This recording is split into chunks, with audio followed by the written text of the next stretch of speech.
So welcome back ito. So ito tayo ngayon. Gagawin natin itong motor. So bali nabili ko ito ng salagang 10K. So isang Yamaha RS 110. So wala lang siyang cover, wala yung ulo. Ito iba na.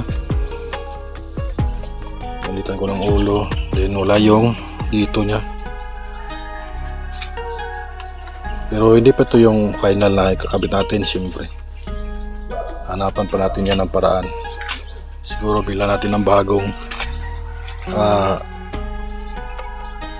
ulo at saka bracket. Then speedo. May binili sana ako ito. Yan. So tatlo. So hindi sa bagay. Hindi ba bagay. So pinapalitan ko ng pisa. Then hahanap tayo online. So ito na siya. So yung swing arm yan palitin siguro, or kailangan talagang palitan yan.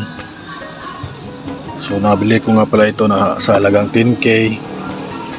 So okay na din, at least natulungan natin yung may-ari, kasi yung pera na pinabayad natin dito is pinayad niya sa utang, kakautang. So goods na din yan. Kahit na may mga palitin, wala yung cover dito, kabilaan, walang battery. So as in marami talagang kulang, pero ayos lang yung brake.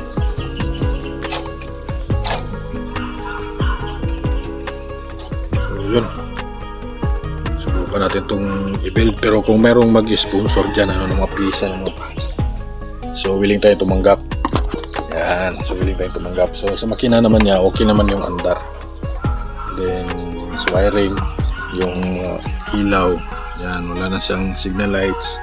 Yung ilaw may nabili naman, pero kailangan natin palitan. Kung merong mag-sponsor ng LED dyan, nilagay natin. So yan.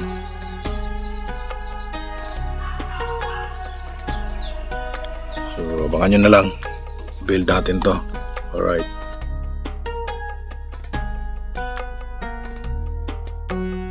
So ang una ko nga palang napansin, kasi nung pumunta kami pauwi, bigla siyang namatay, tapos hirap ako pandarin.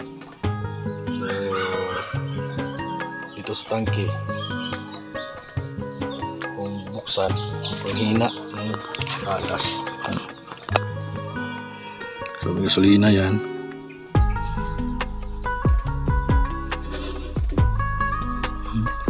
Halos hindi lumalabas. So subukan natin linisin tong filter, drain natin, then tingnan natin yung gas sa loob, baka may halong tubig, kasi pigil siya kung nire-rev. Alright.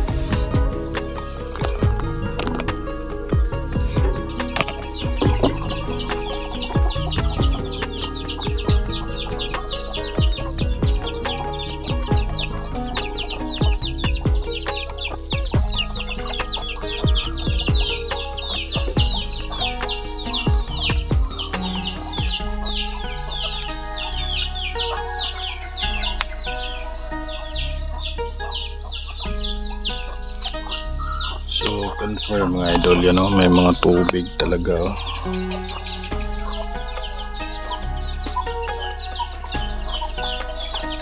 Puti-puti. So ito dito naman yung tangke, may butas. Yan. Mula sa grabing dumi sa loob. Yan. Kalawang. Mga buhangin. Ito dito. Malinis naman dyan si babaw, pero sa ilalim talagang, tapos ito pa butas.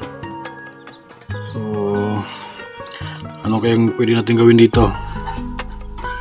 Epoxy. So, pasuggest mga boss kung anong pwedeng gawin dito.